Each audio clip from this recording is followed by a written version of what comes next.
Hello, जय श्री कृष्णा, राधे राधे। मैं आज आपको सोमवती अमावस की कहानी सुनाती हूँ। अगर आपको मेरी कहानी अच्छी लगे तो आप मेरी कहानी को लाइक करें, मेरे वीडियो को शेयर करें और मेरे चैनल को सब्सक्राइब करें और बेल आइकन को प्रेस करें ताकि आने वाली हर नई वीडियो की नोटिफिकेशन सबसे पहले आपको मिले। तो चलो बने रहिए आप हमारे वीडियो में और सुनो हमारी एक सोमवती अमावस की कहानी। एक साहूकार था, उसके 7 बेटे और एक बेटी थी।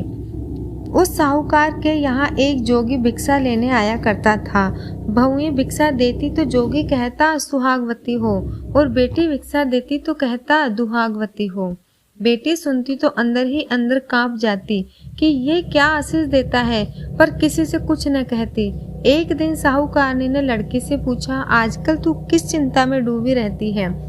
लड़की ने जोगी वाली बात बताई।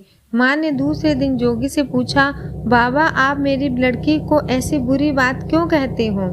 जोगी ने कहा, माई मैं जो भी कहता हूँ वह इसके भाग्य में लिखा है। इस लड़की के पति की फेरों के समय ही मृत्यु हो जाएगी। माँ ने कहा, महाराज क्या इसका कोई उपाय नहीं है जिससे इस दुर्घटना को टाला जा सके? जोगी ने कहा, इसका उपाय तो है लेकिन बहुत कठिन है, फिर भी बताता हूँ। 7 समुंदर पास सोमा नाम की एक धोबन रहती है। वह सोमवती अमावस करती है। अगर वह आकर अपना सोमवती का फल दे देवे तो इस लड़की का सुहाग बन जाएगा। लड़की की माँ सोमा धोबन की तलाश में घर से निकल पड़ी। चलते चलते थककर एक पेड़ के नीचे बैठ गई। उस पेड़ पर एक घोंसले में गरुड़ ने बच्चे दे रखे थे। एक सांप उन बच्चों को खाने के लिए पेड़ पर चढ़ने लगा। यह देखकर साहूकारनी ने उसे मार दिया। इससे गरुड़ के बच्चों की जान बच गई। गरुड़ का जोड़ा शाम को वापस आया तो बच्चों ने सब साफ बता दिया। उन्होंने साहूकारनी को बहुत धन्यवाद दिया और कहा कि यदि हम तुम्हारे किसी काम आ सके तो हमें बहुत प्रसन्नता होगी। साहूकारनी ने स्वयं की विपत्ति के बारे में बताया और 7 समुंदर पार पहुंचाने को कहा। गरुड़ ने उसे अपने पंखों पर बैठाकर सोमा धोबन के घर के पास उतार दिया और कहा, जब भी मेरी जरूरत पड़े मुझे याद कर लेना, मैं आ जाऊंगा। वहां पहुंचकर साहूकारनी ने सोचा, सोमा धोबन को इस काम के लिए कैसे राजी करूं। सोमा धोबन के 7 बेटे की 7 बहुएं थी। वे सब आपस में काम के लिए लड़ती रहती थी। उनमें से कोई भी काम करना नहीं चाहती थी।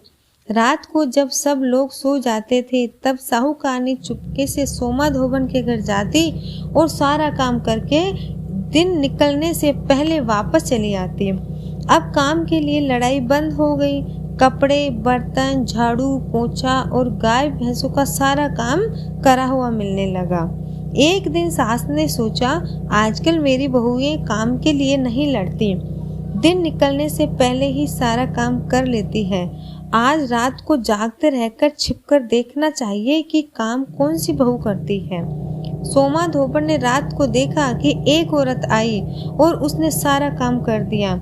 जब वह जाने लगी तब सोमा धोबन ने उसके पल्ला पकड़ लिया और पूछने लगी, तू कौन है और मेरे घर का सारा काम क्यों करती है? तू चाहती क्या है? साहूकारनी ने कहा, जो मैं चाहती हूँ वह अगर आप वचन दो तो बताऊं। सोमा धोबन ने कहा, तू दिखने में सेठानी सी लगती हो, मैं गरीब धोबन हूँ, मेरे पास तो देने जैसा कुछ है ही नहीं, फिर भी वचन देती हूँ कि जो तुम मांगोगी वह मैं तुम्हें दूंगी। धोबन ने कहा, बाचा त्रिबाचा उभी सूकूं, धोबिन के कुंड काकरा होकर पड़ूं, अगर तेरा वचन चूकूं तो। तब साहूकारनी ने सब बात बताई और साथ चलने का आग्रह किया। सोमा धोबन जाने के लिए तैयार हो गई और जाने से पहले अपनी बहुओं को कहा कि मैं तो इसके साथ जा रही हूँ, पीछे से यदि किसी की मृत्यु हो जाए तो उसे जलाना मत, तेल की बड़ी कोठी में डाल कर रख देना। साहूकारनी और सोमा धोबन गरुड़ के पंखों पर बैठकर घर गई। साहूकारनी ने बेटी को ब्याह रचाया। सोमा धोबन काचे करवे में काचा दूध और तात लेकर दूल्हे के पास ही बैठ गए। आधे फेरे होते ही एक सांप आया। सोमा धोबन ने झट से दूध से भरा करवा सांप के आगे रख दिया। सांप दूध पीने लगा तो करवे को ढक्कन से मुंह बंद करके तांत से बांध दिया।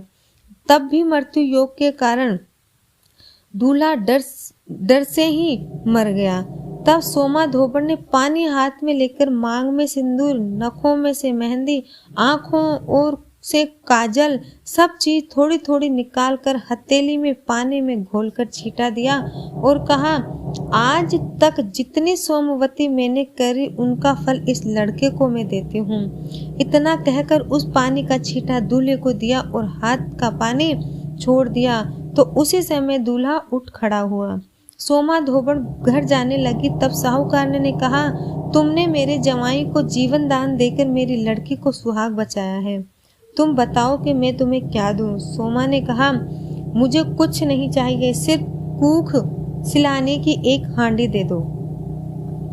लौटाते समय राह में सोमवती आई तो सोमा धोबन ने उस हांडी से पहले तो पीपल में जल सींचा और फिर उस हांडी के 8 टुकड़े किए और उन्हें घिसकर रुपयों की तरह घोल बनाया।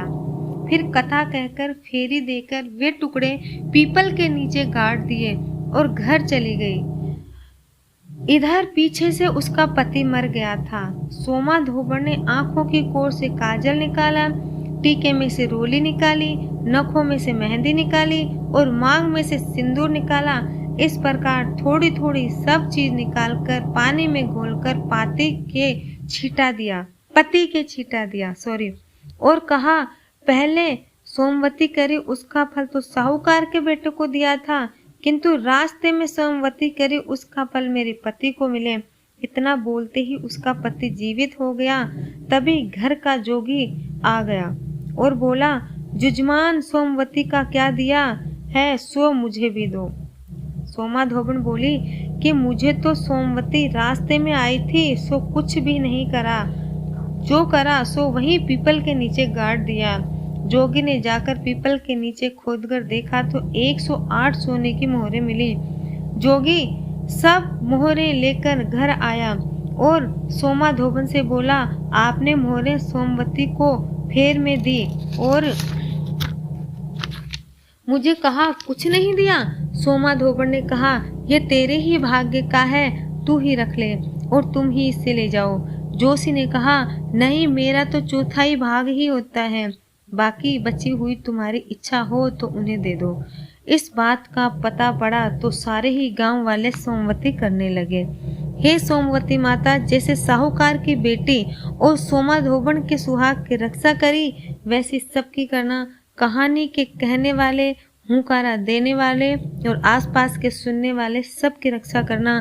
फिर गणेश जी की कथा कहनी चाहिए, इसमें बायना नहीं निकालते हैं और सास के जीवित रहते बहू सोमवती अमावस नहीं करती, व्रत भी नहीं करती।